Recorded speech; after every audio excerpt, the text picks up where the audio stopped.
Snoring and bladder, देखिए दो चीज, ये दोनों कंट्रोल। स्नोरिंग का मतलब क्या होता है, सांस लेने में जोर लगाना पड़ रहा है। ब्लैडर में काम ठीक से नहीं हो पा रहा, इन दोनों का एक ही कारण, कोई चीज आपके शरीर में आसानी से मूव नहीं कर रही, तो जोर लगा के मूव करा रहे हो, सांस को भी जोर लगा के मूव करा रहे हो, और भोजन भी जो है वो पॉइंट ए से पॉइंट बी तक आसानी से जाता नहीं है, तो प्रॉब्लम आएगी।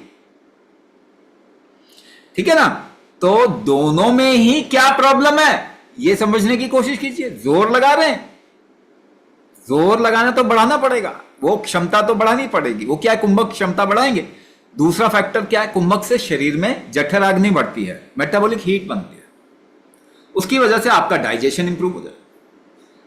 मूवमेंट कोई भी कुंभक की वजह से होता है, तो अगर पेरिस्टाल्टिक मूवमेंट नहीं हो रहा है, भोजन मूव करना चाहिए ना, आपके मुंह से खाते हैं तो ये नीचे की तरफ से निकलना चाहिए और बीच में अब्जॉर्ब होना चाहिए। मूवमेंट ठीक से नहीं होगा तो सब प्रॉब्लम आ जाएगी। तो कुंभक करने से मूवमेंट में इंप्रूवमेंट आ जाएगा। ठीक है ना, तो ये दोनों ही चीजें सॉल्व होने वाली है कुंभक करके। बहुत लोगों की स्नोरिंग खत्म हो गई, लेकिन स्नोरिंग खत्म होने में टाइम लगेगा। पेट की प्रॉब्लम तो बहुत जल्दी ठीक होगी, स्नोरिंग खत्म होने में थोड़ा टाइम लगेगा। जब बॉडी पूरी की पूरी इसकी थर्मल इकोसिस्टम और प्रेशर इकोसिस्टम ठीक होगा, स्नोरिंग खत्म।